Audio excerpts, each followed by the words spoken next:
Okay, as promised, the follow-up video to 6.7, we're going to call it 6.7.1, is just putting all of this stuff together. So here's the problem I'm giving you. I'm saying solve this equation. Now solve the equation means find x, right? Find what value of x makes this whole thing true.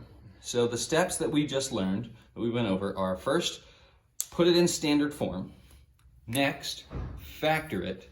And then lastly, use the zero product property to find your two solutions. Again, notice there will be two solutions, okay? So first, let's put this in standard form. The way standard form works is I want to combine all my like terms, it's gotta equal 0, and it's gotta go in descending order of degree. So to combine my like terms, I'm gonna start by subtracting subtracting that from both sides.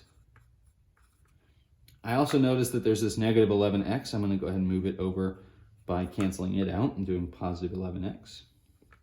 And since that's gone and that's gone, over here we'll have equals 0. So when we combine these together, 3x squared minus 2x squared is 1x squared, or just x squared.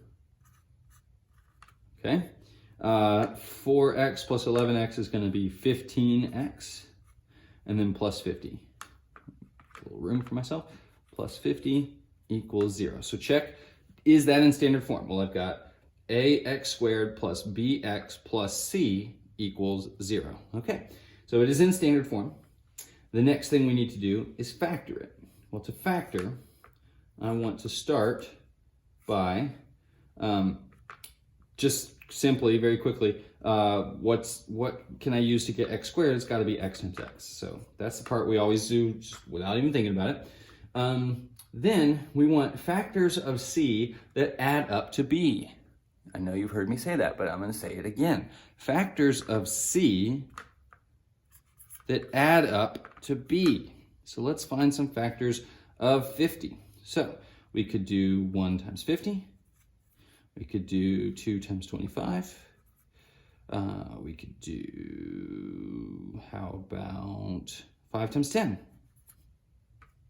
Okay, of all of these options, which factors of c can add up to b? So obviously the one that adds up to 15 is 5 plus 10.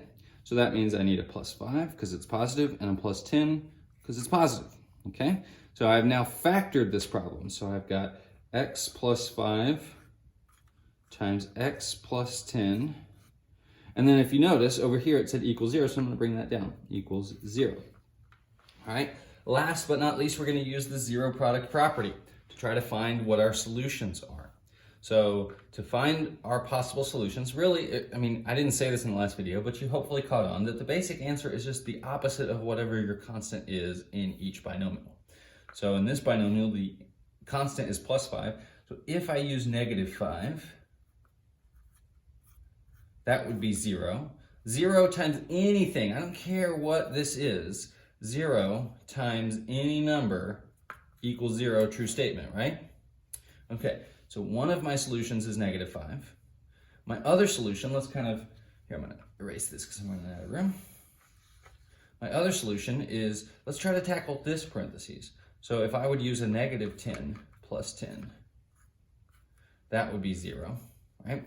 Doesn't matter what this ends up being. If I plug in negative 10, I think I get negative 5, but anything times 0 equals 0, true statement.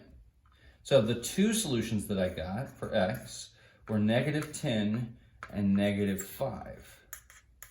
And notice I put them in order from least to greatest, even though that's not the order that I found them in, but that is the solution. So we put it all together. So if you started with this problem, you put it in standard form, you factored it, and then you use the zero product property on your two factors to find that the answers are negative 10 and negative 5 makes this whole thing true.